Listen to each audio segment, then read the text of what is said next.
Latest updates ఎప్పటికప్పుడు పొందడానికి studio one plus WhatsApp channel ని ఫాలో అవ్వండి. లింక్ డిస్క్రిప్షన్ లో ఉంది. ఏప్రిల్ 12న జరిగిన రామభక్త హనుమాన్ జయంతి రోజున ఆలయాలన్నీ శోభాయమానంగా కనిపిస్తున్న వేళ సిల్వర్ స్క్రీన్ మీద రామనామస్మరణ ఎలా జరిగింది, ఏ మూవీ అప్డేట్స్ వచ్చాయి మరోసారి మనసారా గుర్తు చేసుకున్నారు భక్తులంతా.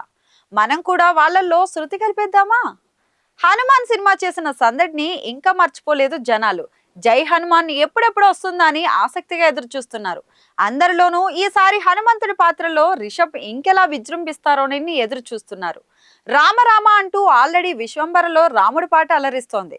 మా ఇంటి దేవుడు హనుమంతుడు అంటూ ఇటీవల పవన్ కళ్యాణ్ తనడు కోలుకున్న సందర్భంగా మనసారా హనుమత్ స్మరణ చేసుకున్నారు మెగాస్టార్. పూర్తి స్థాయి రామకథతో తెరకెక్కనుంది రామన్. ధర్మ సంస్థాపన కోసం యుద్ధం చేసిన రాముడి అడుగుజాడల్లో నడిచి నలుగురికి ఆదర్శంగా నిలిచిన వీరుడి కథ అంటూ రామం మోషన్ పోస్టర్ ని విడుదల చేశారు మేకర్స్. ప్రస్తుతం నార్త్ లో రామాయణం 2 పార్ట్లుగా తెరకెక్కుతోంది. రణబీర్ రాముడిగా, సాయి పల్లవి సీతమ్మ తల్లిగా నటిస్తున్నారు. రావణాసుడి పాత్రలో మెప్పించడానికి ఫుల్ ప్రిపేర్ అయ్యారు యష్. వీటితో పాటు మరికొన్ని సినిమాల నుంచి అప్డేట్స్ వచ్చాయి. కొందరు టీజర్స్ రిలీజ్ చేస్తే కొందరు ట్రైలర్స్ వదిలారు. మరికొందరు సాంగ్ ప్రోమోలతో అలరించగా కొందరు సినిమాలు మొదలు పెట్టారు.